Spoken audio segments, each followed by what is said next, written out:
All right, cool, man. Let's start off the show with one of my new commercials, man. Before we even intro, if I can get this going. Hold on a second.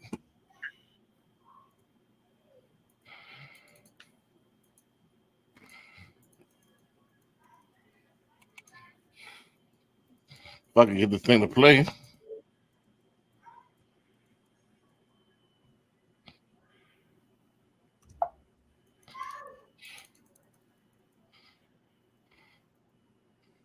That's the thing. I can't get it to play. That's crazy.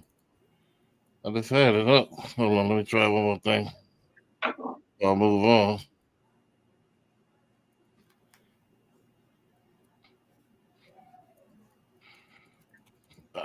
Can't get it to play. That's crazy. So let's try on to the next one. On to the next. That's crazy. I just had it playing.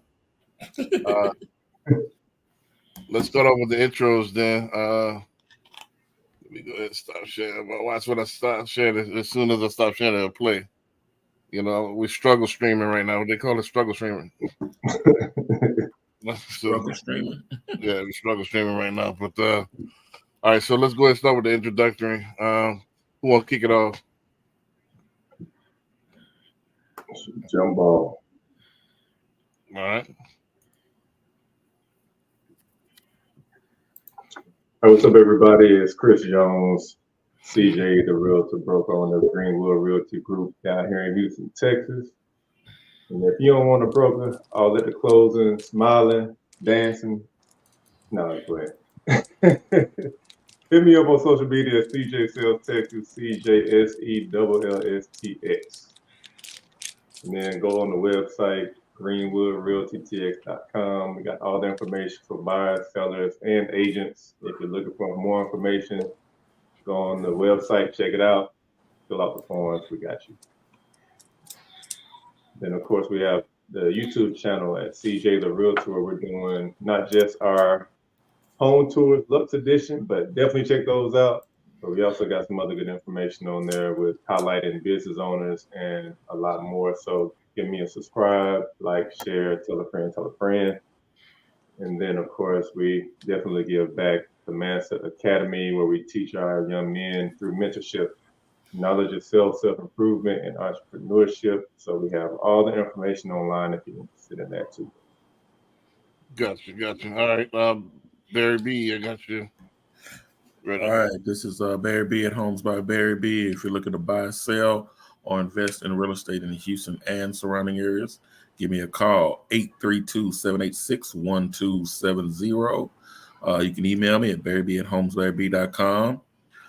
You can go to Google and just put pound or hash mark. I'm sorry, pound. Hash mark. Showing my age. Hash mark Homes by Barry B. And I'm on all social media platforms, YouTube, Facebook. You can get a hold of me and let's talk about accomplishing your goals in 2024. Gotcha. Hyman, I'm convinced Hyman wait till the notifications come out. You know that? I did. I ain't going on till I know they on. Yeah, I do. Right. Sometimes I do watch to see what happens in the beginning. Right. Gotcha. Hyman with H&L Premier Realty. If you have any questions about buying, selling, or investing in real estate, feel free to reach out.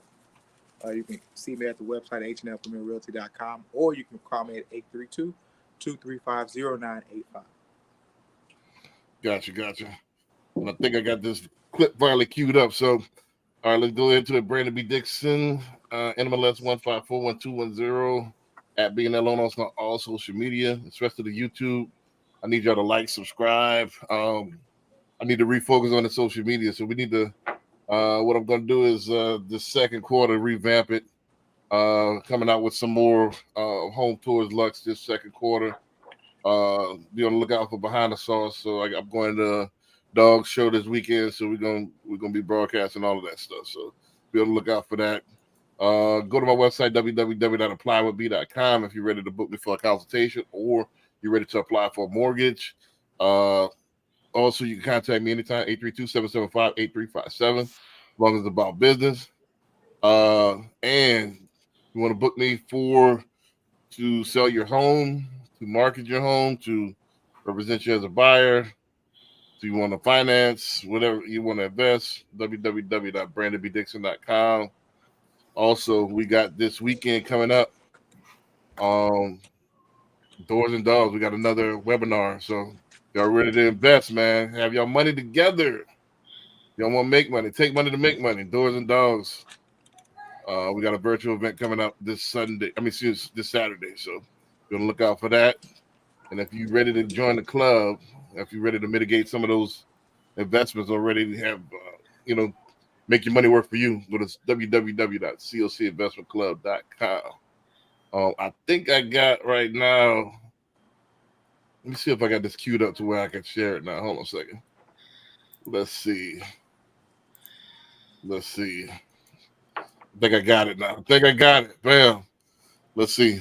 Hey there, folks. Welcome back to our channel. Today, we're diving deep into the world of home ownership and the incredible resources available to you through the home ownership community. Imagine this: you're ready to take the first step towards home ownership, but you're not sure where to start. Well, look no further. The home ownership community is your one-stop shop for all things mortgage related. With over 240 lenders at your disposal, you're bound to find the perfect fit for your financial needs and lifestyle. Whether you're a first-time buyer or a seasoned pro looking for a new mortgage deal, our team is here to guide you every step of the way. So why wait? Head over to our website and start your mortgage journey today. And remember, if you enjoyed this quick pitch, don't forget to hit that like button and subscribe for more helpful tips and advice on home ownership. Thanks for tuning in, and until next time, happy house hunting.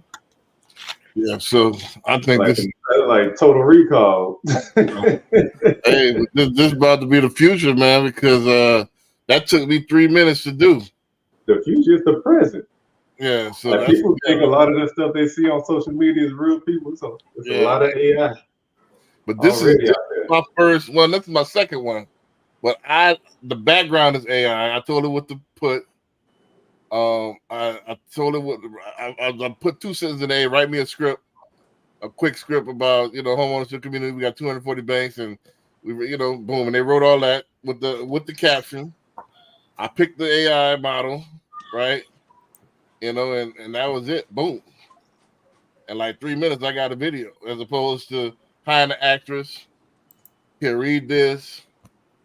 Get the camera set up. You know what I mean? So it's about to change, man. You're just gonna be having your image and likeness. Computer's gonna take over. We don't need you no more. Yep. Take out the human error. This takes 3 minutes as opposed to hours. It took 3 hours and getting everybody together, travel, and you know what I mean. So this is the future right here. Let's get to Barry B real quick. He got the 6 through 10 home ownership thing before we hop into today's show. We got the 6 through 10, Barry B. Got the 6 through 10. So let's go ahead and Mine wasn't AI. That was me. He's old eye. He got the old eye. You know what I'm saying? Can't hear it. 10. Step 6, make an offer. Work with your realtor to determine what would be an offer to make for the home that you'll eventually like. Step 7, get a home inspection. A home inspection will examine the home's condition and alert you to any issues that might be present. Step 8, the mortgage. Get all your documents to your lender and fulfill all conditions that your lender might ask for.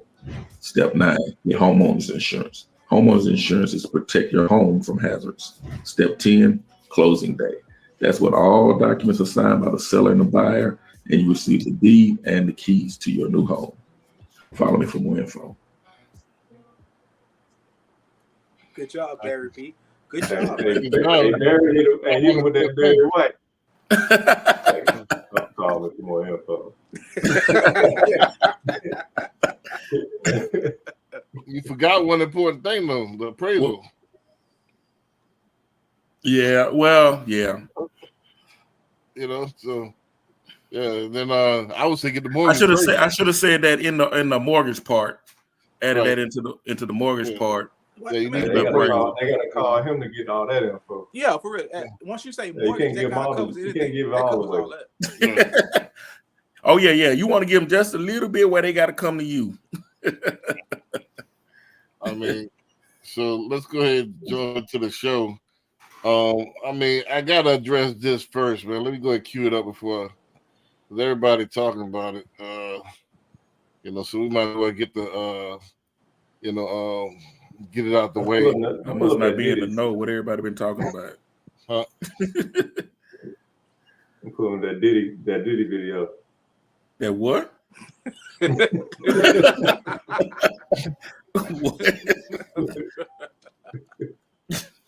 What? Hold on. Let me get this queued up. Hold on a second. Here we go. All right, here we go.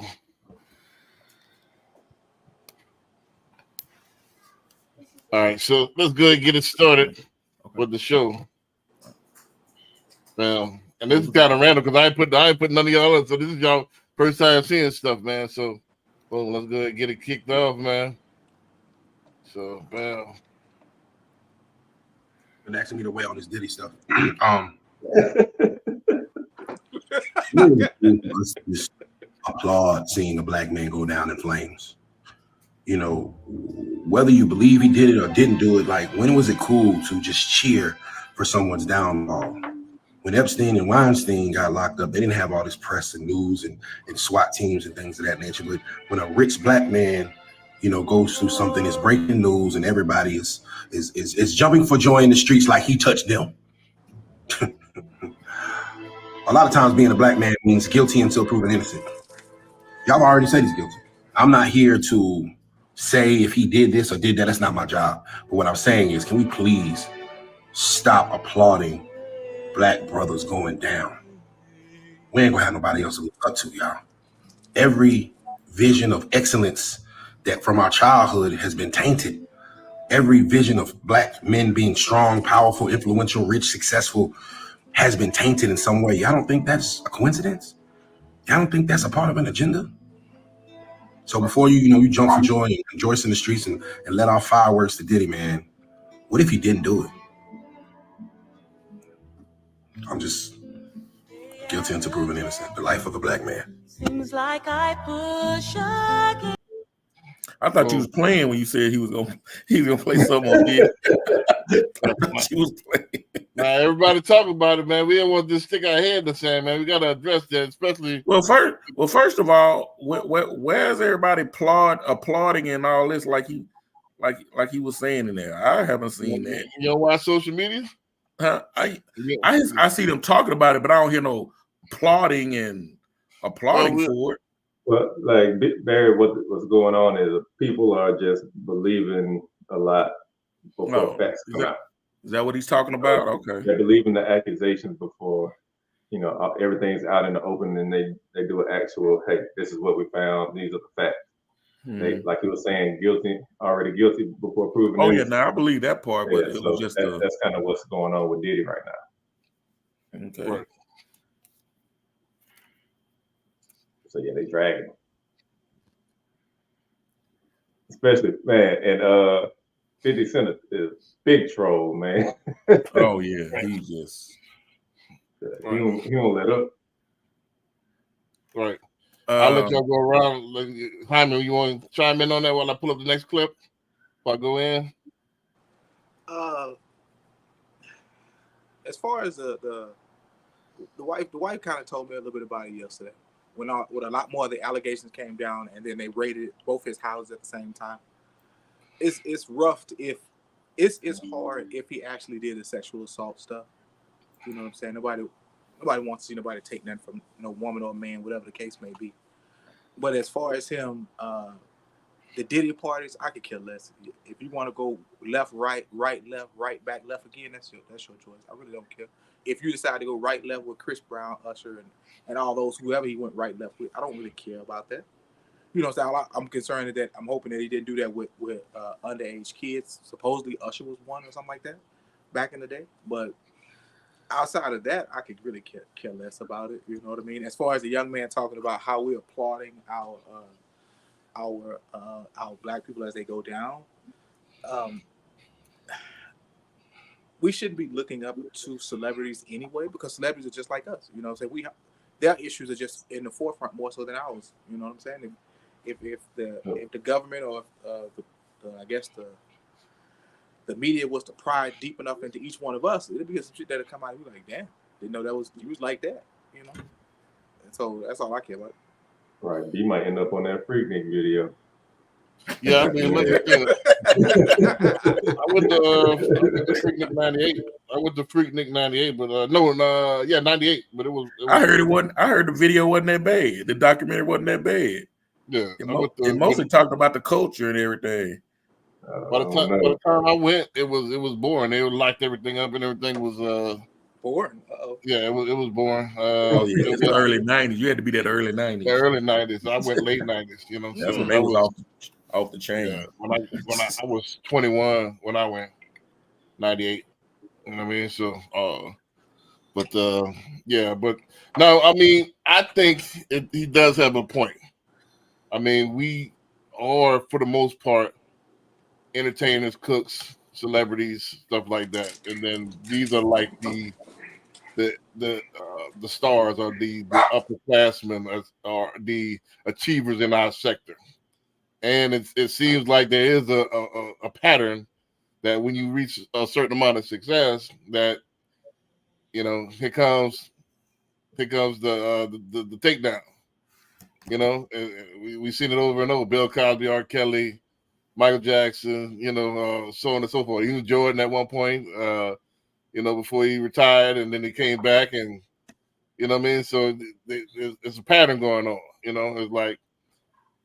It's like I don't know if it's an American thing. I don't think even other nationalities are as harsh as we are on our own celebrities. Even I think America period is they love you, then they hate you, then they try to love you again. And look at Vic. They loved him, then they hated him, now they love him again. So it's like a pattern.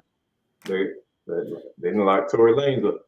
Yeah, so Tory, everybody that had like success, is an issue. The only one that's kind of in diagonal is LeBron, so and then it's like almost we waiting on something on him, They already just spray painted the N-word on his garage door at his house.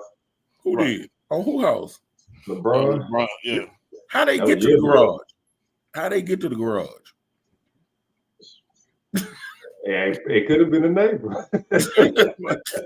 I'm like, you got that kind of money. I was like that. You ain't just walking up to my garage. You ain't just walking up to my house. Yeah, he should have at least a half a mile drive, I would say. Hey. At least a block drive. I'm gonna make you work for that end. I'm gonna make you work for that end. I'm gonna have a moat with a drawbridge. You ain't gonna. You gotta wait for the drawbridge to drop. Right. Yeah, but I think America has always been our culture. We like to see them come up, and then when they get up, we want to see them come down. Yeah, even look at like Muhammad Ali. Right. Back in the day, Martin Luther King, they hated him. They ain't started liking him until he was gone. Right. Right. So I see a pattern, man. I mean, even with Kevin Samuels, man, they kind of, once he passed, they was kind of happy that he passed, man. Right. Now we got a million Kevin Samuels out here. Yeah. Now we got a million Kevin Samuels out here. They bit his style. They seen, all right, this is the move. And then they created a whole new space. So, after he made his million. So, like, I don't know. I think we got to check ourselves. We really got to smell ourselves on our priorities. Like, what type of person. First of all, I acknowledge what Hyman's saying. Like, hey, I could care less about. I think we need to start caring less about celebrities. But I understand what it is. That everybody's not going to be in that space mentally. So for those who are not, let's at least can we keep it positive. I wouldn't. The brother has kids. I don't know if he did or if he didn't. I don't care. But I'm gonna remain neutral. I'm not gonna add to the fight. Yeah, I'm not gonna assume he's guilty. Yeah, I'm not gonna assume he's guilty. I'm not gonna talk as if he's guilty. Talk as if I know because I wasn't there. A lot of people we're talking as if we were there, and just to get that emotional reaction out of other people that don't know, and you just spreading the BS, and that's what he's talking about. Now we already guilty because everybody want to see. It's almost like they got the popcorn ready and they want to see the BS. Yep. So everybody wants to see the bonfire. So all we, is it even the people? It's almost. I hate to put the comparison like this, but are the people that sat around and watched people get lynched back in the days, are they as guilty as the people that was lynching? That's a philosophy that you might want to put out. The people that, if they have pictures of people that, like families that sat around watching the dudes get lynched. In my book, you're just as guilty because you didn't say anything. Yeah. You know what I mean? So it's almost, we watching these brothers publicly get lynched, and we watch it as amusement. You see what I'm saying? Let's not say it's amusement, B. Let's say that they're watching it for the opportunity to capitalize off of it, right? Anything that comes across that has anything to do with Diddy or any information or any opinion about the allegations or whatever the case may be, somebody's gonna click on it, and if enough people click on it, it gives them opportunity to monetize it and get paid, or grow a following, or whatever the case may be. And so, I think you said it best is that we are so polarizing in the acting, in the sports, in the entertainment field. When something do happen with us, it just spreads like wildfire, and anybody who has the ability to be creative about a hashtag or be creative about a topic, people are just nosy. You know what I'm saying? Our natural intuition is just to want to know whether we care or not. Let me see what happens. Hit the clip, and there it is. Right. Our eyeballs have just started the quote unquote the lynching or that he's guilty and he's wrong because we clicked on something that we had no idea about it, but just to be nosy about it. Mm-hmm. I get the curiosity thing, but I think we take it a step further when you look I look outside my window and see somebody lynching, as opposed to I'm sitting there with my marshmallows and you know what I mean, and s'mores and eating, watching, enjoying. That's a different step. But you compared the two as if they're one and the same. No. A person watching get lynched versus watching a black man or one of us get crucified or lynched in the media. Well, I mean, as far as from afar, as opposed to up close and personal. But there is no such thing as afar anymore, though, B. Social media has connected us in so many ways that, like, we're there now. Right. I get it as for the curiosity. So what that means is that we're talking all action. That means we need to do something against it. Like, hey, man, we need to stop looking. Stop looking at it. Don't stop worrying about Diddy. Let's worry about something else. On it. You know what I'm saying? If it's not running, then stop. That would stop it, but people are not going to stop watching. People are not going to stop watching, but we need to probably do some. Hey, a show like this. Well, I'm saying it. Hey, man, stop. Yeah, give it alternative. Yeah, like come on. We behind on all sorts of other stuff, but you were worried about somebody else's trial. You worried about somebody else's conviction on that. They ain't been charged, but they raided his house. You worried about his house. You know what I mean? I think Jay-Z said that around. What Bill Cosby got to do with me? So. But let's go ahead. And hit the next one since Patrick and Corey just chimed in. So let's go ahead hit the next one so we could all. Where your glass at, man? Can you see? Pat, where your glass at? Can you see? What? Can you see? Where your glass at, Pat? Oh, he's glass. Oh. What's got the contacts in? He said he put the charts up for the day. Let's find a property for $100,000 and you're able to renovate it for $50,000. You sell the property for $200,000. You got to pay the realtor. You got to pay your closing costs. You're going to net probably $187,000. You got to pay off the $150,000. You got $37,000 in cash. 30% taxes. You're walking away with $24,000. You did all that work for $24,000. But if you would have bought that property instead of selling it, you rented it out. Let's say you rent out for $1,800 a month. Then you went back to the bank, and you borrowed 75% of the after repair value, which is $200,000. Instead of selling for $200,000, you're borrowing $150,000. So you're not getting that $24,000 up front. But what you are getting is a property that you have $50,000 in equity in. So you grew your net worth by $50,000. You've had, let's say, $300 a month in cash flow. The rents have went up over time. But now that property, if you find it in the right area and it goes up 5.5% a year, is worth $261,000. Flipping a property is just a job. So let's say that you were able to find a property for $100,000 and you were able to renovate it for $50,000. You sell the property for $200,000. I just wanted to make sure y'all caught the front, but I had to throw this one in there. Like I said, it's been a common. I know we went over this before, but we really hadn't nailed it down. But I really want to get the panels, side. Is it the burr or is it fix and flip? Especially with this particular climate we're in right now. I know it's all upon who's doing it, but he makes a good point. Borrowing against it, you still get that cash, so you can borrow against it and keep rolling, buy you 2-3 more. So that's a strategy as well. So I'll open it up, let y'all chime in on that. Hammer's the main man. I thought Hammer was gonna go first. Realistically, man, in today's climate, I was still fix and flip because the interest rate is not low enough yet. In today's climate, if the rates was like a 3, then the burst strategy would be great because once you refinance out, that new payment may not cover that $1,500 in today's climate. You know what I'm saying? Right.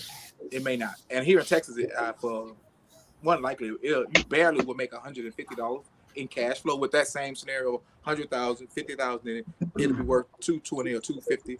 You'll barely make $100 in cash flow because your interest rate is going to be at about a 6, based on what the DSCR's program's going on right now. Try 8. Ooh. Yeah, DSCR. Don't forget conventional is still in the 7s, man. If you don't forget. You got to be 800 credit score for being in 6s with conventional right now. I know they dropped a little bit today. I didn't check them today, but we still tickling 7s. So in this climate, you still stand a better chance of fixing, flipping, going. You try to take that haircut and take your $24,000 and keep turning it over because you think you're gonna cash flow. Then you have to weigh out. It ain't 75%; it's 80%. And so if they're gonna lend you 80% of the $220, you pay off the what? He didn't get a loan. He paid for it outright in cash, right? Right. Yeah. That's my only concern is the interest rate in today's climate. Before you really apply the burr strategy, it has to be a sweet deal to do the burr right now.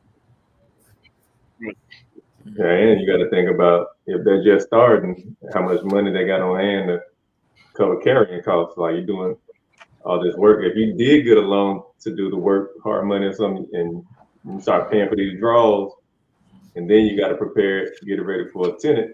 Then you got to wait and find a good tenant. You got those carrying costs. If you like tight on money, it might not do you any good to sit there and rent that, especially the first couple. You might want to turn around, flip that, get some cash in the bank. Especially when you got all these people that's talking about squatters and they teaching people how to squat. Oh wow! That's what hey, all the people watching. If you want to be a landlord, go to a property owner-friendly state. But that's what I was gonna say. Texas, those places not in Texas. Texas is landlord friendly. Right. If you go somewhere that's tenant friendly, you're gonna be I think the East Coast is like that, huh? And the West Coast. Yeah. East and West Coast, yeah. Like that. Those really high dense areas. They arrested the lady. They arrested the property owner for going in her property when squatters was in there. Right. In New York. Corey, Patrick, y'all want to chime in? Barry? I agree with what he's saying, especially about the interest rate. I mean, borrowing again. I mean, he makes it sound real good, but not with those. Well, you say 8%. I mean, really. 8% on 200,000. What's that? Right at $1,900, B or 1,700? Oh yeah, it's gonna be close to that. Probably about 17, 18. And you talking about renting it for $1,500. But If it be realistic, you he'll got probably cash flow. he'll probably get 2,000 for it if it's a nice 3-2. Yeah, it's probably gonna be 2,000. But the cash flow is not what I'm concerned about. It's gonna be all right. I could borrow against, I can pull 35% out. So I'm gonna get 24 here, or do I have more buying power by doing it that way? And then can I leverage my money that way? The refi part, yes, that is a known strategy. B. Once Right. again, if that rate ain't right to do it, you better just go and take your haircut and take it 25 and move on. Right. Because yeah, you're gonna get roughly $100,000, but if you're coming out of pocket to pay off the $100,000, just like you're getting a regular mortgage, because your tenant is not covering itself anymore. Right. That's all.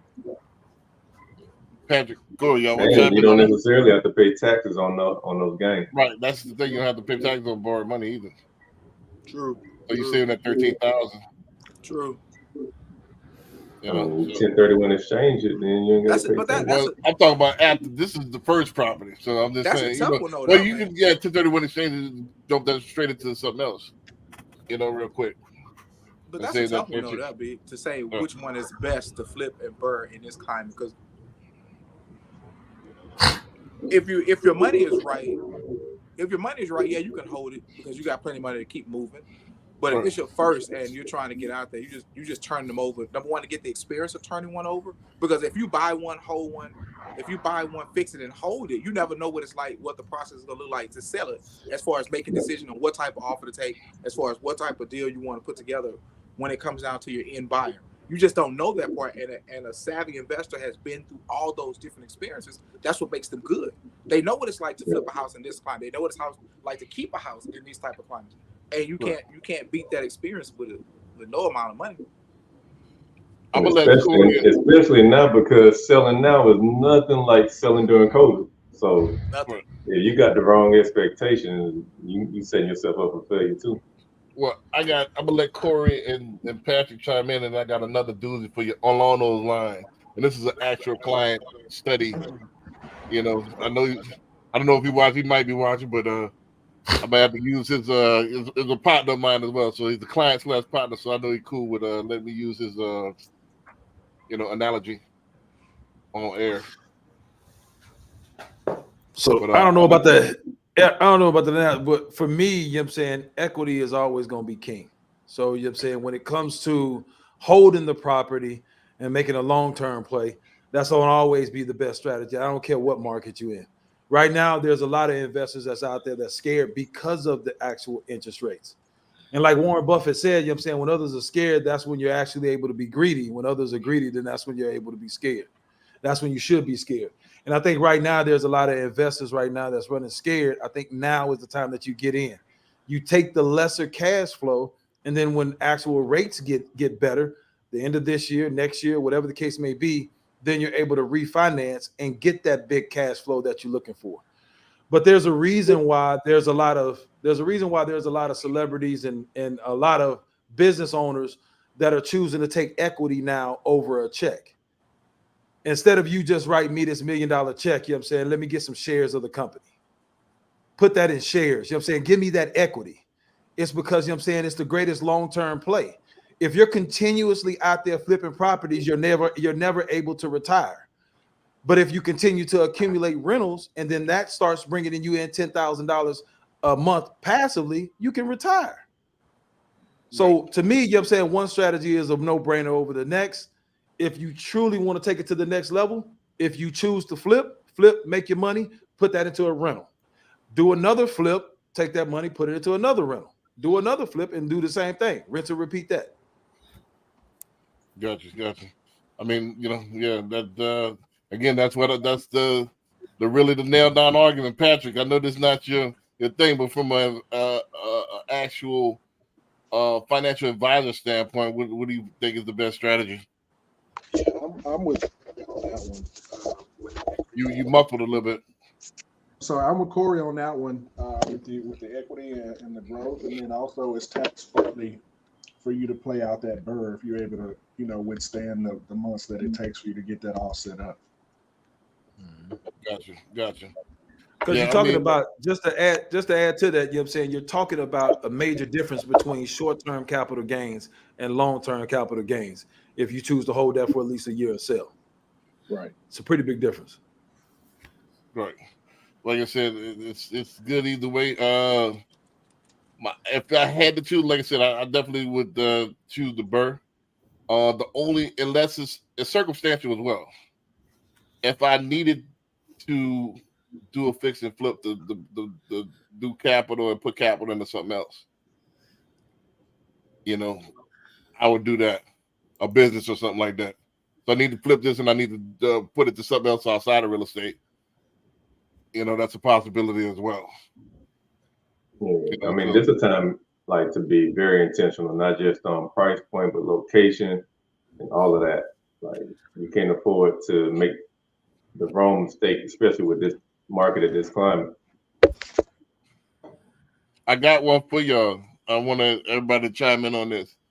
So, client, younger, millennial, already owns a house, already has a investment property in Conroe, owns a house in Sugarland, paying a note on, wants to get into a multifamily. Or he was asking my advice, or would you just go ahead and wait and hop into just get this later on, just get like a DSCR and just get pay the 15-20% down, get like a DSCR and not have to leave out of his house and not have to hop into do the house hacking thing. What was y'all say the best strategy? Let me rephrase it to make it easy. Already owns a house, Sugarland, get location. Second house, investment property in Conroe. He's living in the house. He's living in the house in Sugarland. Yeah. That's his primary. Yeah. Okay.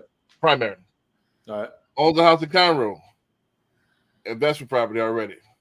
That's rented out already. Rented out already. Okay. What's the best strategy getting into multifamily? Like let's leave it like that. Multifamily or commercial? No, multifamily 2 to 4 doors. Okay. Is he trying to keep the rental? Yeah. I mean, that's going to add to his income. It's going to depend on if he can float it. But the question is, what's the best strategy? And he can afford it. What's the best strategy? In my opinion, you know what I'm saying? In my opinion, the best strategy would be able to house hack a multifamily. Okay. The biggest, in my opinion, you know what I'm saying, the biggest thing is that, you know what I'm saying, is capital preservation. So I want to preserve my capital as much as possible. If he put 20% into a property, you know what I'm saying, I think he can do wonders or do other investments with that money instead of sticking it to a property. If he does it as his primary residence, one, he's going to get a good amount of appreciation. He's going to get a good amount of money back on that property. If he stays in that property for 2 years as his primary residence, he would be able to cash out after 2 years, 6 figures, over 6 figures, or whatever the case may be, and he gets all that tax free because that was his property for his primary residence for 2 years. So, in my opinion, you know what I'm saying, instead of sticking that inside the house, he house hacks, and then, you know what I'm saying, he takes his other money that he has and choose to place that in investments elsewhere. Gotcha. I'm gonna leave mine to the end. Go ahead. I'll open it up. Whoever wants to jump in. I'd say get 6 doors or 5 doors instead of 4. Well, right. Now you're talking commercial. Right. Right. I think he'd be able to start whatever it is he's trying to do a whole lot faster with that extra door to take it to commercial. Well, commercial now you got different. Now that's a different ball game as far as lenders. Now most lenders going want 35% down. Right. So it's a different ball game. Now you can't house hack that. Yeah, right. You said he had the door, right? That's what I was thinking. I was like, man, don't stop at 4, get that 5th door and level up. He had it, but it's not all money's no expense. Don't forget he's still on a come up budget. Right. Oh, okay. Well, yeah, house hacking then. You say house hacking? Yeah, if it's come up budget, if it ain't papered up, yeah. Gotcha. What you say, Barry? I'm leaving that to the ones that's closer to the investments. The investors. that's the realtor not, thing. Though. Hey man, I want to. If a client comes to me, hey man, I want to get into multifamily, man. I'm trying to do some investment. Which way you gonna guide him? Huh? He said, man, I'm gonna do my research on it first. I mean, I'm not gonna just say something just to be saying it. Gotcha. So very funny. What you got? What you got, Hyman? You know. So the house in Sugarland, does he have some equity in it? Yeah, a little bit. A little bit. Can he I touch don't know exactly, but he's been in there. I want to say 4 or 5 years. Okay. He ain't got that much. You never know because Did he put 20 down? Did he put 20% down? Prior to 2020, yeah, you got a lot of equity. I mean, well, you got some equity because the price boosted up within the last 4 or 5 years. Did he put 20% down? I don't think you don't need to. I mean, because this because the raw costs went up, the inflation. He bought in 2020. I don't know exactly when. Don't quote me on it again. I don't know exactly, but so he's been in there for 4 or 5 years, let's say. To number one, yes, we're gonna put you in something. I would tell him, okay, look, we're gonna go creative, man. I'm not gonna go get you a triplex that's already done. We're gonna go find you something that we can convert, and we're gonna look into private money. We're gonna talk to B. This is the deal. How can you make the deal work, right? Because if he's not able to tap into equity in either, whether his primary or his investment, let's say if he's not able to get to that money, okay, we're just gonna find you something we can create a multifamily out of it, and you can house hack it like that. So if we get you into private money, we find you something where your cash to close is less than $15,000. You're able to fix it up, and you live in one, rent out the rest, come back to you and refinance it into maybe a nice conventional, because we've already forced the equity that it makes it worth more at that point. Then yes, that's the strategy I give him. So basically, you just doing a complicated house hack. Well, the issue is that if he's on a come up budget, he's not trying to put $50,000-$60,000 into an already ready-made triplex, fourplex, or whatever. He's not trying to do that. Why would he need to at 5%? Well, even at 5%, right now the average multifamily right now is going for about $340. That's on a nice duplex. Right. So at 5%, well, that's still $15,000. About 15,000. Yeah. He's not plus your closing costs. That's still 20. Right. If you could take that same 20 and get you something that you create and force the equity, you can turn around and come back and refinance and pull that money out, the equity that you created, and then you can continue on building from there. Gotcha. Right. That's what my advice would be to him. Yeah. I would tell him to do it that way. I got what you're saying. All right. That So actually when you sounds say that pretty extra good. layer, that makes sense. So you saying that you'll get more bang for your buck about making a actual multifamily as opposed to buy one already ready, almost ready to go. Just just go in and do it yourself, and you can still live there, right? You can still come to you and say, right. "B, I live in this house. It's gonna refinance it as my primary home." You're able to do it. Say, "Oh, you got some cash. Okay, what can I get this cash out? How can I get the cash out?" That's where we get your expertise, and you make it happen from there. The issue would be, I would think, would be getting that initially financed. I know we probably, after it's done, you could get it financed to home style. I mean, to like a regular conventional, but it would take, like you said, private money in order to get the construction going there, to make it. Yeah, you start with private and refinance it to something that you offer. You could do. I mean, it's a one-stop shop for you. You give him the private money or hard money. You convert him out into something else 5 months later once he's done. Gotcha. And then he's gonna make when he refinances, he's gonna make it the actual. And then you give him the option. All right, look, primary residence. You can. Hey, here you got equity in this thing. Appraisal came in at this amount. Hey, you can get this loan amount. We'll give you $50,000 at closing. All your fees, and you get $50,000. He's gonna jump on that all day long. Right, I got what all day long. Yeah, you're gonna be the best part of his life. We might have to start putting this in a segment, man. Real life scenarios, man. Real life scenario brainstorm. That's what Matthew Knight do. We make us his think tank. You know. So his brains. Because I was leaning, just to put my 2 cents in. I was leaning. My values are different. At first, I was leaning to go ahead and I like to have my equity in my businesses, and I like to run it up, and I like to have my businesses, pay for stuff. and like dogs or like the shampoo. I like to maximize those, and I have that. So I would try to, instead of moving, I would try to actually do a DSCR. That was my initial. That would be me. That's because that's my values.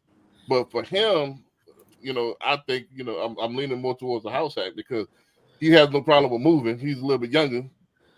Going rent his my main house out of Sugarland and make we could do an apartment residence on that, and then he could live in there like a year or so. I'm not doing all that shuffling.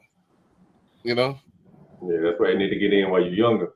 Right, like I'm not trying to move in for a year to move in. Nah, I'm not trying to do all that.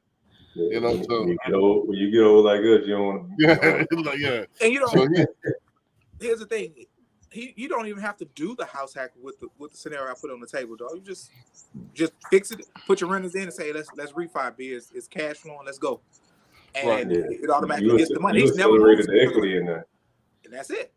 Right. Well, so you back to my original inclination. Like, all right, so the only thing that you added was that 1 degree of, all right, let's make a actual multifamily. Yep. So that's so that's another option. See, that's what I said, an option I hadn't thought about. I was thinking it as is. So that's good to have a think tank on that. Let's go to the next one. Anybody had anything else on that? I'll go to the next joint. No, just so I'm clear, so he can create that multifamily with 20,000 is all you need to do that. Is that pretty much what he said? Yeah, we're doing hard money. 20,000 and an idea. Right. So now it got to be a certain type of property. You got to that would be more of a Hyman type expertise because he got the IR. We could do is close this wall off. We could make this put a bathroom here and all that, and we make this instead of a single family, we make this a triplex. So that way I could get 1,400 here and 1,000 here, and that's half the house in third ward like that. Right. Right. And that's speaking of which, and that's why I'm going to all that too, right? To this next clip right here. Perfect timing.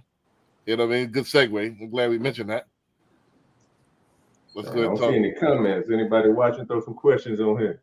And the Lower East Side, but every single inch is thought out to the last detail. This micro studio is ready to move in. It's fully furnished. Can y'all hear this? Fully thought out. Yeah, It's a little tough. Kind of. You've got a bathroom right here. You've got like a closet over here. It's all the way up. Storage for the kitchen starts up here, goes all the way across to the end, and entirely on the bottom, aside for the built-in dishwasher right here. Induction stovetop, big sink, refrigerator, and freezer. And these appliances are smaller on purpose. The apartment is a small apartment, but you can still host a dinner party. I'm going to show you how. Murphy bed is right up there. You keep your pillows below there. And you grab the handle right here. Pull. You look at these books, not moving.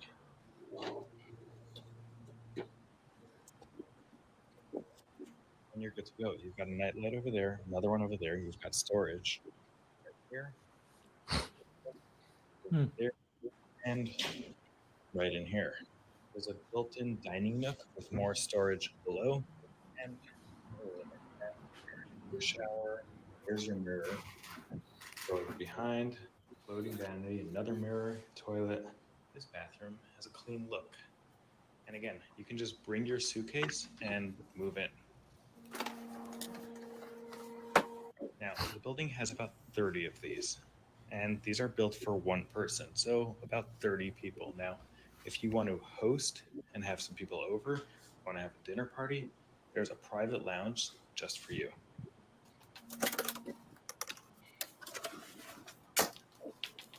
This is a better kitchen than you'll get in any New York City apartment, especially at this price point. Look at how big this fridge and freezer is. This is commercial grade and it's open to 30 tenants. That's all. You've got a kitchen you can use, you've got a sitting area, you've got a TV and a lounge, and there you have it.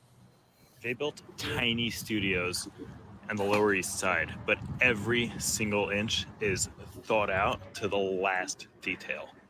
This micro studio is ready to move in. It's fully. Oh, they had the price. I know they seen the price. Studio. $39.50 a unit. The reason I put this on there twofold. First of all, thank God we're in Texas. You know, Right. because like I said, you know, yeah, that's how they living out there in New York. They're paying 3 times as much for 4 times as less. You know, so Traffic so bad in Houston. yeah, like I said, about that's $4,000 for that little furnished spot, which is basically used to be a hotel. You can tell. You know, it used to be a hotel. You can tell how big the bathroom is. That it used to be a hotel. And they, you know, they took the meeting area, made it into a kitchen. You know, so how it piggybacks off the last clip is that they took commercial spot and created a multifamily or commercial spot that they could do studios, apartments out there, and ready to move in for businessmen. You pack your suitcase, boom, you're there. You got your Murphy bed, and you know you got your, you know, where you could the SSS, what is it, shit shower shave. You know what I mean? And that's it. You got that, you know, where it's affordable for New York, $4,000. That's ridiculous. We could be in Sienna PlayStation for that. Out here in a mini mansion with a theater room and all that. That'd be bigger than that'd be one closet in Sienna. But it go to show you a couple of things, how you get creative with real estate, with renovation loans, and that's what I'm starting to get into a lot as well. 'Cause I got about 3-4 of them on deck. Also, it's about, I don't know, we crazy about these prices out here in Texas. We got taxes, but hey, I'd rather the taxes than what they got going on in New York, man. I don't see the attraction in New York when you $12 for a slice of pizza and you $4,000 on you got to be multi man out there, and then you got to walk everywhere, man. So I like the country music, but I wouldn't want to live there. It's a nice place to visit. You can't. I like to drive. I like cars and stuff like that. You can't do none of that in New York, man. Then you got to shut up. What if I don't like my neighbors? I got to share a kitchen with 30 people. Right. That's what I was thinking when I saw that. That's It when was you're like, having that's when you're having like a dinner party, though. If it's just you by yourself, you're fine. But if you're having a party where you have more than seems like 3 guests, you go over there and you do it. You say 3 guests. Well, you notice that they didn't have a TV every night. Every night they didn't have a TV in the what you call it? I know you can put a TV in there, but the TV, you know, that's movie night. Every night you're gonna have the old woman with the cat and then watching what y'all watching. And y'all gonna sit there with y'all frocks on and watch movies every night. Right. And then you're gonna hate your neighbors because you go kick them out of that lounge every night. Right. Exactly. So you know, it's communal living. It's communal living. I guess that's why it's a blue state, because you got to get along with a lot of people. You get that close proximity. It's the thing, though. It's conditioning. We've all been conditioned to be comfortable in the environments that we're in. Right. Like, they used to that minimalist lifestyle. We get down here, we need big closets because we got a lot of clothes, a lot of shoes. Right. Yeah, I looked at that. I was looking there in the closet by the bed. I'm like, they had a closet by the stove. A closet in the kitchen when you first come in. You had a closet by the refrigerator. I was like, goodness gracious. Man, you gonna have your pots and pans by your sneakers. Right. I got one of the closets over here that's bigger than that. I got stuff from. That's definitely for the single person that doesn't have anything. Right. Yeah, you just working. Not even a dog.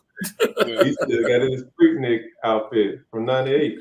Yeah, I probably got some old clothes that I know I can't fit. I got, can't get one leg in that's still in there somewhere. So. But anybody else want to comment on it? But that's right now. That's people living like that right now today, man. It's Hey, but that's luxury living in New York. That's luxury living. Imagine living like that here, like the minimalist. That's like it's coming. It'll be less stressful. It's coming. More easygoing. Well, the issue is that with a lot of those buildings like that, because of with the pandemic and everybody realized you can do everything remote, you really don't need as much office space. The office buildings are more trying to get to that point where they're going to be converted into multifamily living spaces or hotels. Right.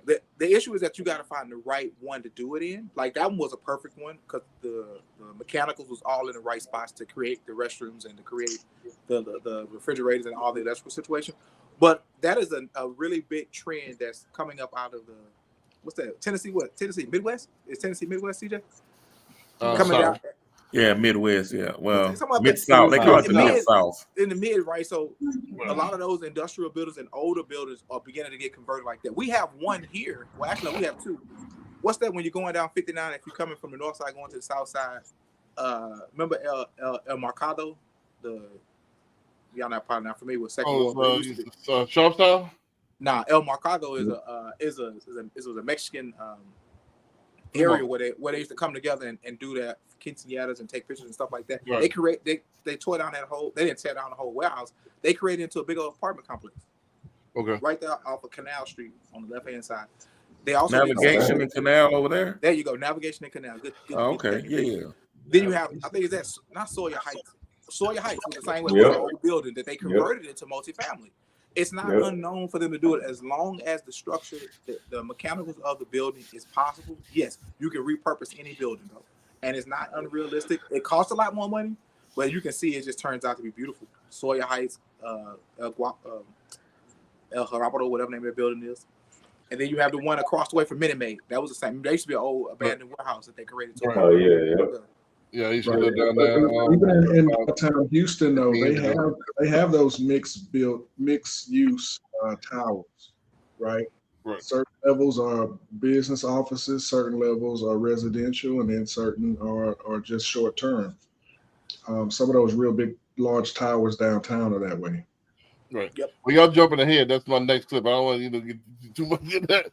What y'all got to say about really like the difference as far as the economies? It's almost like we're the same country with two different economies, as opposed to like down south, and like the coast, East Coast and West Coast.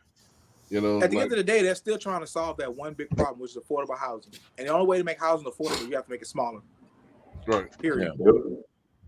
Well, it's smaller than it's gonna get in New York. It's still it has to be affordable. Hold on. Small. But shoot, what was it last week or the week before? You had a small little apartment in that. Yeah, that was the same dude. That was, that was the same one. So that's way bigger than that other one. Nah, it's about the same size for but that one, that bathroom was bigger. That other one was way smaller. Right. And it was shaped. Right. But it's New York period like that. There's not enough space. For a lot of people. Even if it's not enough space, even if you come here in Texas, you still have some smaller spaces like that.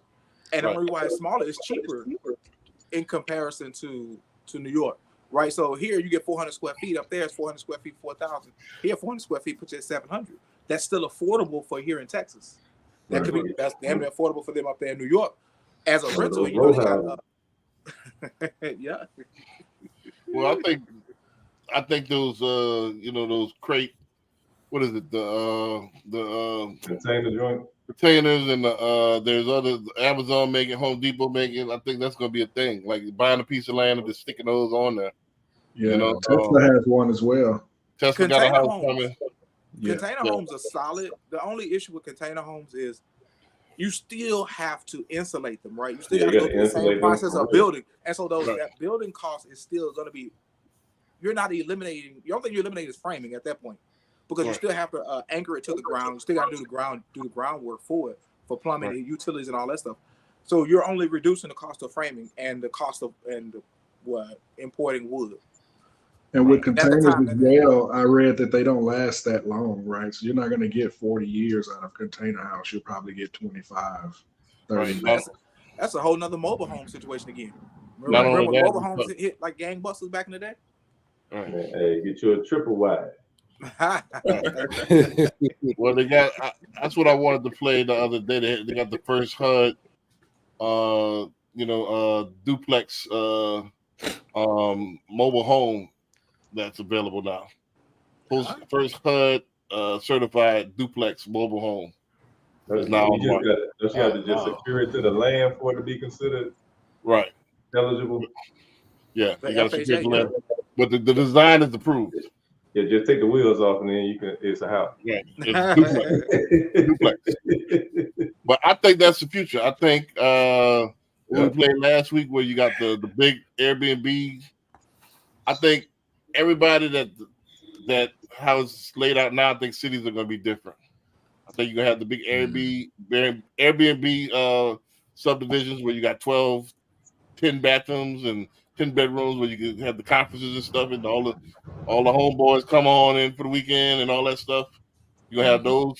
You're going to have the small, single, stacked on each other type houses, and you're going to have the new trailer parks where you got the Tesla homes and you got the container homes where you can park and you can release those out and move those things. So, and I think that's going to be a rush on that way. You could sit there and do those, drop those houses off, and they got all the technology. You plug it in and it's almost like an electric house, like an electric car. You just instead of it's plugging, you plug in the bathroom, you plug in the electric, and you can move it. But it's more sleek and more smart than a trailer, and make it more cool. I mean, they got toilets and stuff now that don't need water. Right. That'll turn your waste into compost, and then you can repurpose it for gardens and stuff like that. So there's all kind of stuff out here now, man. Right. I think it's going to future forward. Let's get into the next one real quick because it piggybacks off of that. Let's go get into the next one real quick, and then we can go ahead. I got one other than that, and then we can go ahead and chime in. Let's go ahead. These two kind of $4.7 trillion of commercial real estate debt are due in the next 2 years. About $1 trillion of that debt is due this year, 2024. People aren't paying for offices. That's why they're sitting vacant. Everyone's sweetheart, multifamily housing, is also struggling. Investors overestimated rent growth and over-leveraged. With all this debt, it's doubtful anyone would lend on new construction to build affordable housing. Inflation's still sticky.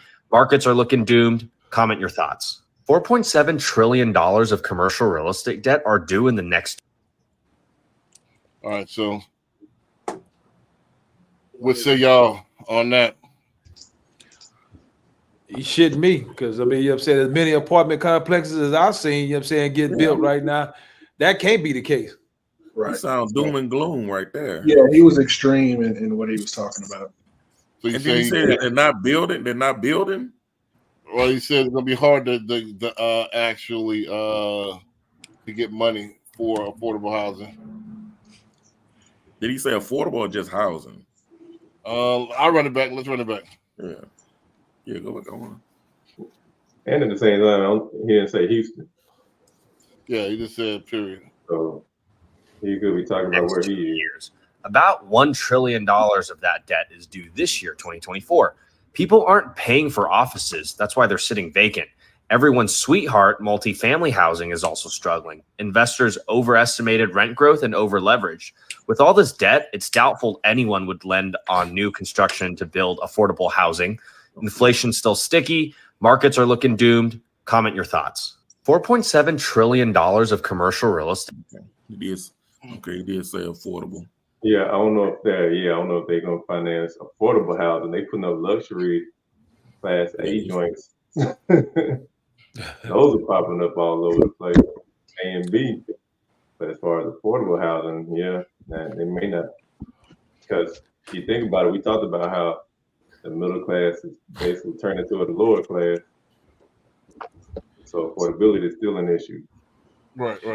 And you already segued to the last clip, so yeah. I put him right on point, man. I put him right on point.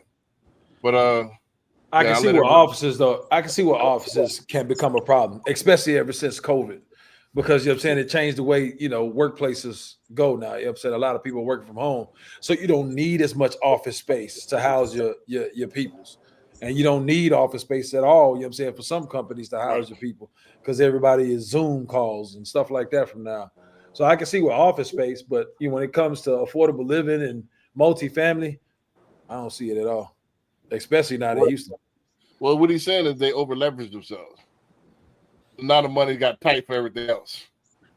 Right, that's what he's saying. But money can't be tight, if it's going up everywhere. Right. Well, they pulling back. Well, it ain't going up everywhere. Yeah, so they. I just saw in Baltimore. They just passed a thing in Baltimore where they're letting people buy those beat up joints for like $1. Right. Y'all seen that? You talk about like them houses that you blow on and they fall over. Like in Amsterdam, like from the wire, those joints. Right. You get them for $1. Well, they just you got to put some money Trap into house. them. Yeah, they hoping you put some money into them. I But mean, Detroit did the same thing. right. Well, I think what he's saying is, again, just back to the clip. I think what he's saying is that money is tight on the investor, because I'm looking for two investors on two businesses, and money a lot tighter than what it was 3-4 years ago. I mean, well, since Biden been in office, like a lot of people taking chances on investments. That's what he's talking about on investments, though. So a lot of people get, that's what they do with the, when a lot of Dems get in office, they pull back, and they'll hoard money. And then when the money flowing, they'll start spending again, start taking more chances. That's just what it is. Patrick, you will back me up on this. You notice the trends on that? Like, as far as big money and taking chances, they'll pull back. I think money moves with the opportunity. We're just talking about the markets in general. The markets are up, 20-25%. They're up 10.5% this year to date. So people are making money. What the smart money is doing is they're taking profits right now. You guys have probably seen those reports of, Elon, Everybody catching up. and right, and the guy from J.P. Morgan. They're all selling their shares for $5-6 billion. So people they got cash. What they do with it, like you said, hey, some people say it's the politician, whoever's in office, but I think money goes where the opportunity lies. And so if somebody's not pulling the trigger on something, it's because they don't believe it's a good deal. They think they can find something better. But people have made money since the pandemic, a lot of money. Yeah. Right. So, do you think before we pivot over that, do you think that investors are thinking that right now in this current climate that affordable housing is not a good deal? It's not. Right. The government is not. The government is not stepping in anymore to offer those wonderful tax breaks on building affordable housing. They're not. The government's not doing that right now. The buildings that we see going, and I'm gonna preface it exactly for Houston. The apartments and the buildings that you see going up right now, the government offered a wonderful rate for them to build that to help with this housing crisis we have here. This is preferring Houston. I live on the north side on 2920. I got like 5 apartment complexes going up right now, and they are out astronomically high. Right. Are they being leased? They're a little bit being leased. And it's not even luxury though. It's just it is a basic unit though. But the cost of building this basic unit is astronomical. We've talked about ad nauseum about the cost of construction. That is going to hit everyone. So none of this stuff is going to be affordable. The developers who are coming in to build, or who already build and are about to deliver, when that building is finished, when it's about to be delivered, they're expecting one set of margins, and that margin is not coming in. And the guy is right. For office buildings, yes, they're not going to get foreclosed on. Bigger banks are going to come buy them out to have that portfolio to say, okay, they maybe wanted a piece of market share of Kentucky. They may want a market share of West Virginia. They might want those shares. Instead of trying to go in there and spending their money and finding an investor to approve, they just buy out their portfolio and say, okay, I got it. Don't worry about it. We'll help them get back on track. Here, with building new affordable housing, it is virtually impossible until you get the material situation under wraps. And that's not going to happen no time soon. As far as money moving with Democrat and Republican, yes, that is very true. When Republicans in the office, money moves a lot fluid because there's less red tape. Right. There is less red tape when the red is in the office. Right. That is a given known fact. Right. Well, they're pro business on that aspect. Pretty much. Before we go to the next one, anybody else want to chime in on that? And you're gonna see the overarching with this last clip. I got one clip last for sure. If I got time, I got maybe 2, but this last clip is going to bring a button to what I was saying. This was brought to by CJ earlier this week, and he kind of set the theme for this whole thing besides the Diddy clip. You know what I'm saying? You know what I mean? So let's go ahead and run this last one, and then we could go and time the overarching.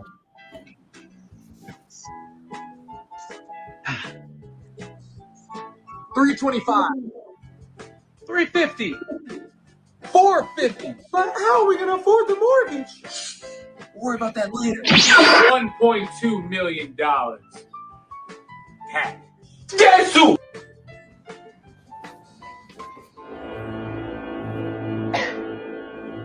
million bajillion dollars. Sold to the private equity company.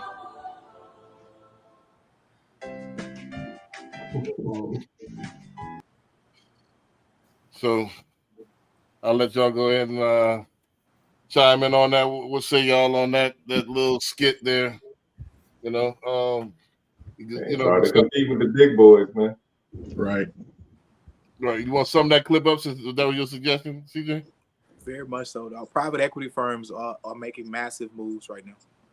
Yep. A lot of these firms and even some of these financial institutions are going after large pieces of land, large groups of property, and holding on to it. So it's really cutting out not just the middleman, the lower man, individual purchases. Like it's difficult when they got cash on hand like that, and you're competing with the loan. Cash is king in this industry, so what do you do? Nothing too much you can do, man. Yeah. Nothing you can Yeah, I know. do. I saw an article that said like in Atlanta, like 19,000 homes are owned by like 3 companies. Right. Yep. I mean, Right.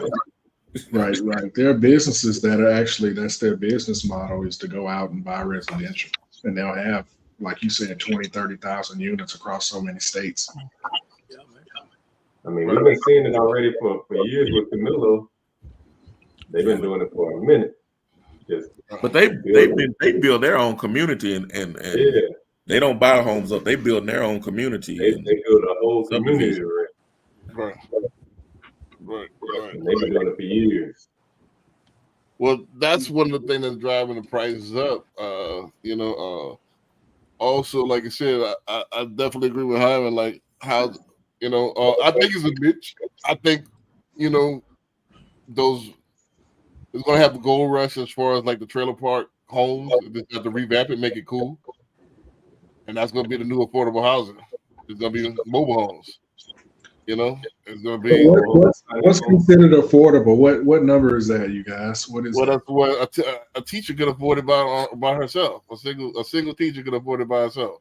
$60,000 to $70,000 yearly is the annual salary for Texas. Yeah, that's affordable housing. That's $50,000 to $60,000. So what does 60,000 income qualify you for as far as purchase?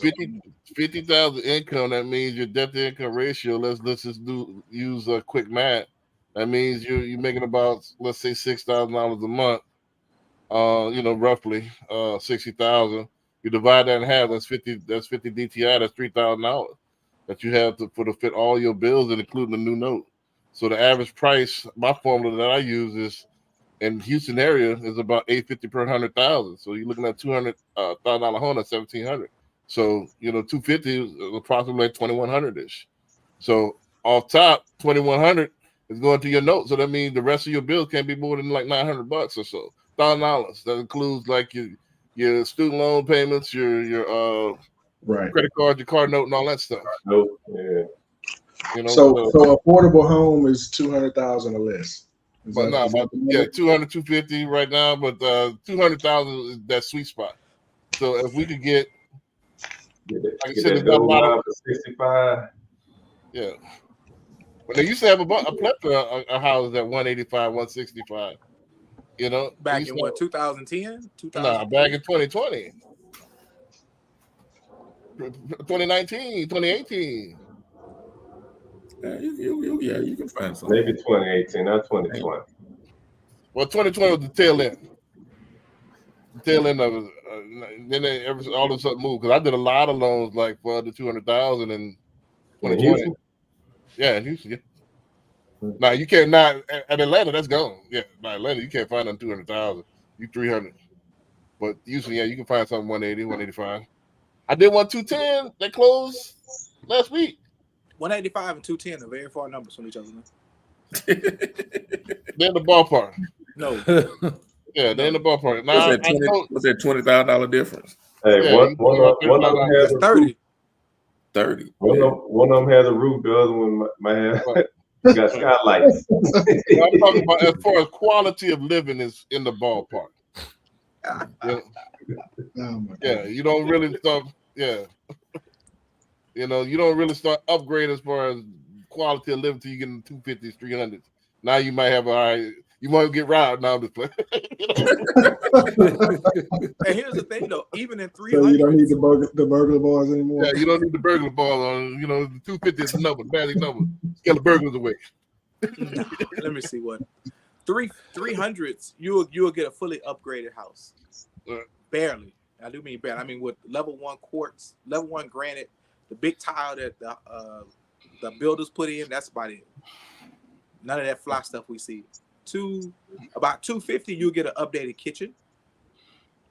At 200, nothing will be updated. It'll just be clean with fresh paint. Best way to ballpark it right there. Yeah. Right. You might I have white was just curious what affordable Yeah, is. you might have white We I know did, that turnaround. I just I wanted did to a kind of 240 not too long ago, and I mean it was pretty basic, but Yeah, I mean, it was nice. Hey, but it was clean. That's all it was. Yeah, it was clean. That was it, man. Move in ready. You got to get in ready. somewhere. Right. So I mean, but so basically the overarching theme of this is affordable housing is going bye-bye. So, you know, you're gonna have to team up with somebody, get, you know, do tenants in common. You're gonna have to get more money, have more hustles, like I always preach. You know, in the doors and doors will be seminar will be on Saturday. Shameless plug. You need to get more hustles, or you need to get a better job. You know, where you know, or own a business. You know, you're gonna have to do something. More income. You know, it's just yesterday's price or not today's prices. What you could get 5 years ago, you're not. Those rules are gone. So Yeah, it's been gone. You can't. You paying $10 for a dozen eggs. You think you're gonna get a house for the same price?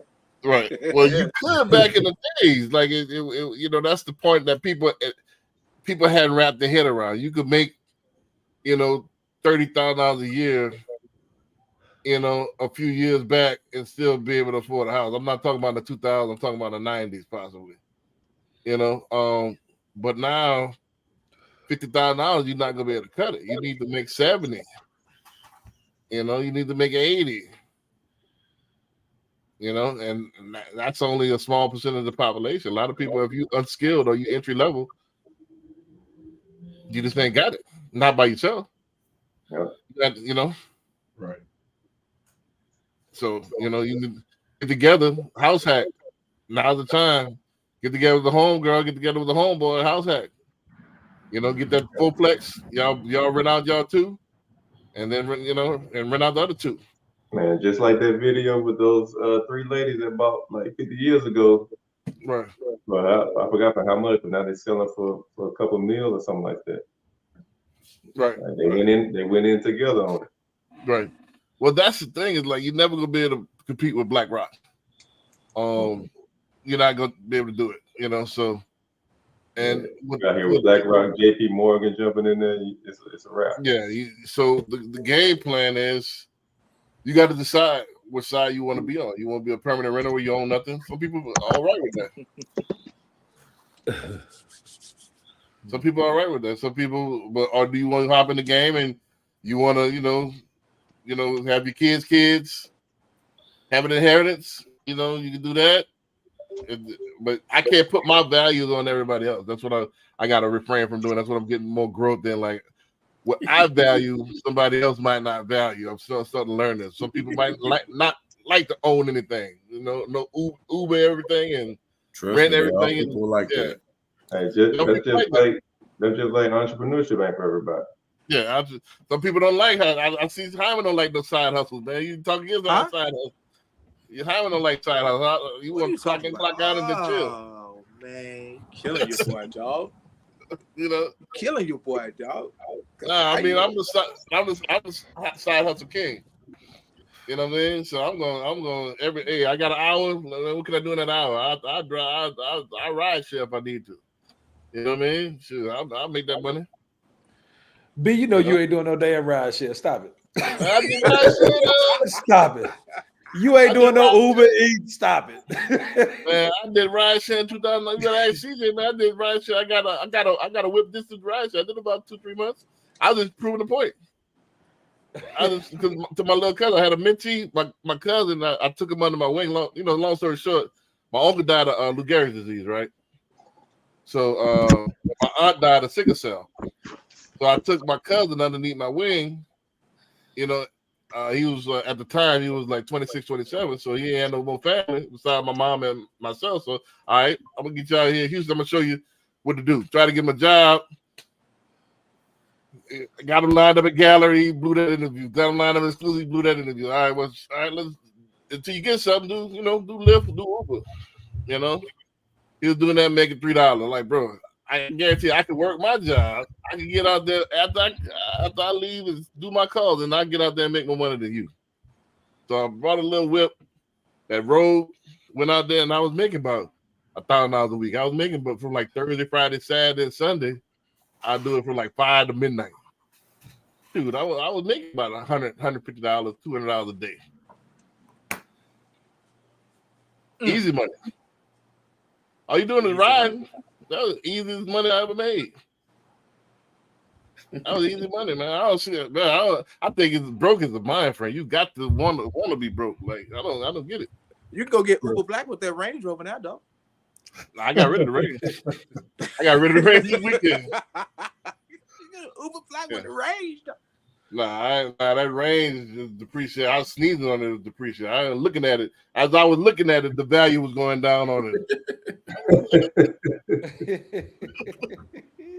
You know what I'm saying? You know, like that. I can't look at it. I'm trying to, I'm looking away. Make sure it hold its value. You know, so but nah, that thing melted. Let's play this last clip, man. I see last clip in this rollout, man. This is a funny one to me. So I got it bad. I don't like bad financial decisions. Congratulations on buying your first house. Here's your packet. Okay, perfect. So my payment for the next at least 12 months is going to be $2,150. Yeah, $2,149, but you can round up. Okay. Congratulations. Thank you so much. So here's your escrow analysis for the last year. You do have a shortage of $5,212. What do you mean a shortage of $5,212? It means you paid that amount under what you were supposed to pay last year. Do you remember when I was here last year and I asked you if my payment was $2,149? Yes, of course I remember. That's the amount that you were supposed to be paying. So you gave me the wrong amount to pay per month? Nope. $2,150 was the correct amount, and that's the amount that you should have been paying. Okay, so you told me $2,149. I paid $2,149. And now you're telling me that I'm short $5,000. Yes, exactly. That's exactly right. I need you to explain it because I just asked you if you told me the wrong amount and you said no. But I didn't give you the wrong amount. I gave you the right amount, $2,149. So you told me to pay $2,150. I paid $2,150. You're telling me even now that that's the correct amount that I was supposed to be paying last year, but somehow I have a shortage. Congratulations on buying your first house. Yeah, I had to stick that in there right fast. I like the pause in there. The pause is it.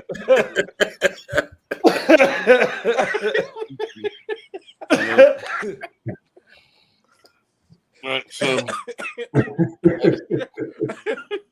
I get this a lot though too, like with people that first time home buyers that they want to go to the builder. I think the builders lenders are like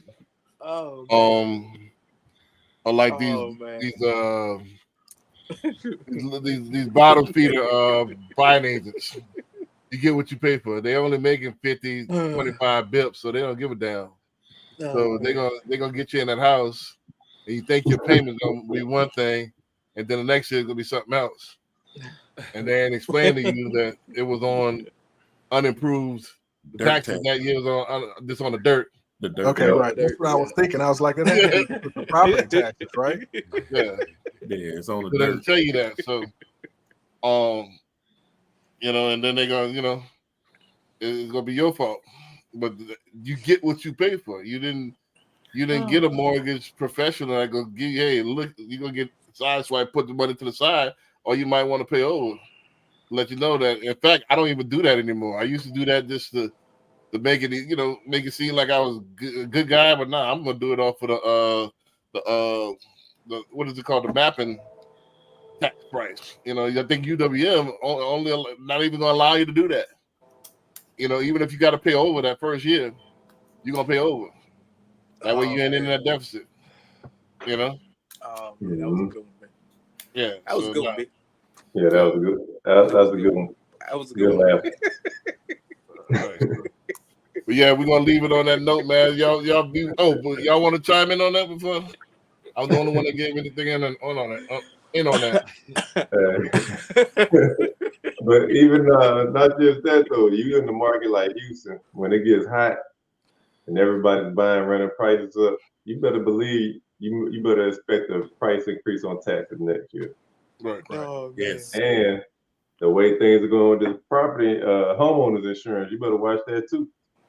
Oh yeah, going up mine like crazy. jumped up. You got that Yeah, right. That's getting ugly. That's getting ugly. Yeah. So Yeah. protest your Florida, tax, they get protest insurance your more. property taxes every year. Get a new quote on homeowners insurance every year, even if you like what you got. Right. I tell a lot of my clients to protest those property taxes, especially the folks who are getting older and elderly. I let them know that, hey, the process is they always overestimate because the process is for you to go and dispute them, right? To get the right number. Right. And if you don't go and dispute, then hey, that's on you. You don't know how to play the game. Yep. Right. Well, this is the thing as well. I mean, I know I know we was about to leave out, but we opened a whole nother can of worms with this. But we got to stop buying more than we can afford, if we can afford it. Just because it looks like, all right, this is right in my number. This is the tippy top of your budget. It don't mean that. This, like this house, I'm glad I did it now. Because all right, I wanted to go up to 250 back then, and I had the house that I wanted was 250 with the high ceilings and all that. I decided to go take a step back and go with this one that was 185. Now it's 360. This is way too much. I got rooms that I don't even go into anymore like that. Just stay clean. My daughter been in 10 years. My daughter slept in a bed about 3 or 4 times. So it was still way too much house for me. You see what I'm saying? But we get greedy. We want the Taj Mahal. You want to get the tippy top of your budget. And when that thing go up, now what? Right. Because it will. Bust you in the mouth. Yeah, it's gonna go up. I paid so $21.49, like you said. That's all I have. Don't matter. It's not funny though when you're sitting down with people and that's what they're going through. Right. Man, It's not funny. I've seen that happen. But then also the certain way that some of those payments get applied into escrow with timing with some of those companies, and it screws up people's payments. Right. Well, I've seen that happen as well, and they're like, "Man, my note was this, and now it's that because of the way that they did my payments and all this good stuff." So yeah, it's definitely not a good feeling when it's you sitting in that seat. Well, that's because even as realtors, it's our job to explain that too, man. Yeah. What? That's what I'm gonna say. Yeah, we gotta even as explain realtors, it. it's our job to explain that so they know what's coming. Well, it's our job as well. It's the Yeah. mortgage. But if you got a telemarketer as a mortgage broker or a telemarketer as a mortgage person, they're not going to tell you that. Right. Yeah, so they hear fixed, thinking, They hear okay, fixed. that's all. Okay, That's it. But If it's you look at the desk, it said housing. So she was, she was on some search time home buying program. You deal with that, you're gonna get what you get. Like, the people they're gonna cut corners and then these fees. I had one client that CJ had want me to explain how her fees all jacked up. We back to back, and my quote is killing hers. not even close. But it's a builder, so they holding the seller concession as hostage because they own everything. But apples to apples, there's no comparison. So they did jack the fees all up. They don't know what they're doing, bro. It's crazy. I wish I could put some of this. I'm gonna start erasing some of the pertinent information out and start clipping some of this stuff and putting it on YouTube and stuff like that. I wish I could show you some of this. Put it on the screen, man. But her fees are all jacked up. This chick for the builder loan officer. You want me to explain Dave Method of Madness? No, I'm not explaining it. She screwed it up. It don't make no sense because it's not right. Yeah, the math definitely don't be mad. Huh? Said the math definitely don't be mad. Nah, like they don't know. They be putting anything in there. CJ, I mean, Corey, you ever see that? You ever see like go back to back with Ellie and then, man, what the hell you? How you got these fees up and it all jacked up? What you got? You know what I mean? They got the fees tore up. They got the insurance tore up. Everything tore up. The taxes all on. Like, damn, did you check the taxes? So most of them, if you don't know this stuff, and people think this apples to apples, I'm not. The only thing I can say is I'm not. I can't get in her mind of where she came up with this. I can tell you it's jacked up. But don't you get incentives going with the builder's finance company? Don't they give you incentives to help you get that done? You can. That's It's negotiable. all over the head. It's negotiable because it's coming from the seller, not from the finance company, not coming from the lender. It's coming from the seller, so it's negotiable. You know what I mean? So I can get the same thing. You know that they gonna tell you no because all right now, because shit, that's their home girl, that's their homeboy, and they monetarily link their bonus to if I can get a triple play. All right, so I got them on the finance. Got the lender, got the title, got all that. I got the title company. Boom, that means an extra percent. And they should do away with that. That's one of my pet peeves of the business. Like, man, of course I'm gonna try to, you try to eliminate steering, but that's the definition of steering. Like that's like ain't tricking if you got it. That is tricking. That's one of them. That's one of them. It ain't tricking if you got it. That is the definition of tricking. That's steering. Be over there burnt up, boy. That's one of my pet peeves. Like, oh, they ain't steering. That's steering. Right there. That is the definition of steering. All right, I'm going to tell you, nah, you can't get the same thing because you're not using my people. That is steering. Legal steering. Mm-hmm. Somebody, so, and then the thing is, let's keep it all the way funky. I want Corey to chime in on this though too. Those people that work, those loan officers, if you look at their, and I want all the people that's listening to this on the replay, I'm gonna teach y'all this technique. Y'all go to the NMLS. That number that's next to their name, punch that thing in, and see where they used to work. A lot of them used to work at Domino's, Mickey D's. I know that's where he was going with that. What does that got to do with it? Because they'd have made a co-op, man. My point is how you was flipping burgers one day, now you flipping loans the next day. That's the American dream. Half of them don't know nothing about this, man. That's why a lot of time whenever I've lost a loan, it's only been a couple of times they come right back because they can't get it closed nowhere else. And they promised you that, but they don't know how to close loans. You see what I'm saying? What's up to my boy Gino? I see you on here, dog. So I mean, I just had to express that, man. Like a lot of people don't know what they're doing. I wish they would do something because a lot of these buyers is about to go get their loan officer license. They're gonna try to come on our side. Y'all, if y'all trash as a buyer, I know y'all gonna be trash as a loan officer. Ooh.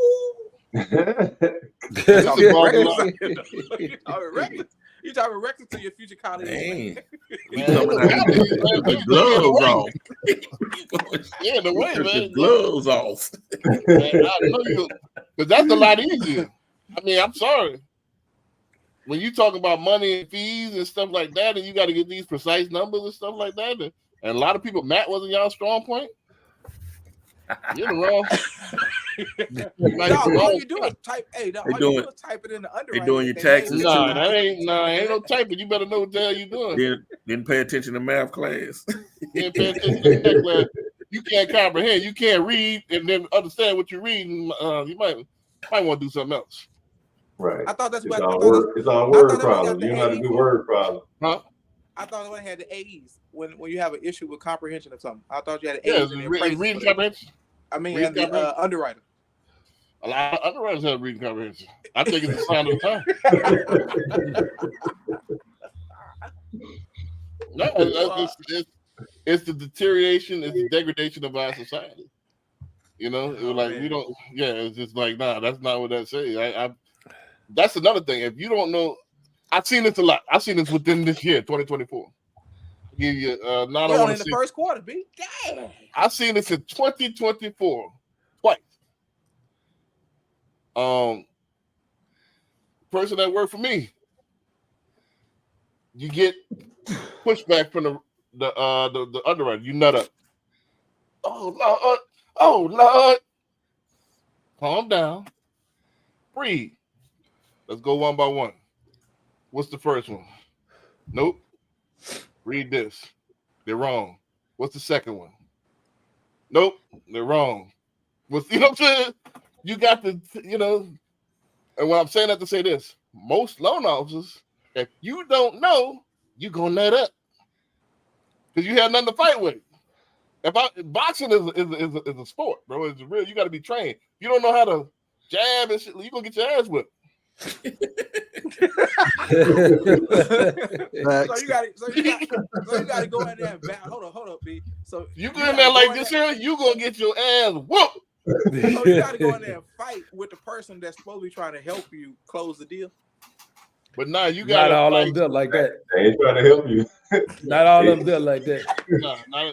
You got to. Not all underwriters. Yeah, you got to go in there now. Hey, I got a contention with XYZ. You condition for this. We sent you this. Why is this still a condition? Right. You got to say. Underwriters ain't got to wait to get paid. We closed that thing. We went, but the point is, oh Lord, we bro. Maybe they're taught in class that the underwriter is the last end all be all. Yeah, no, correct. No, that's correct.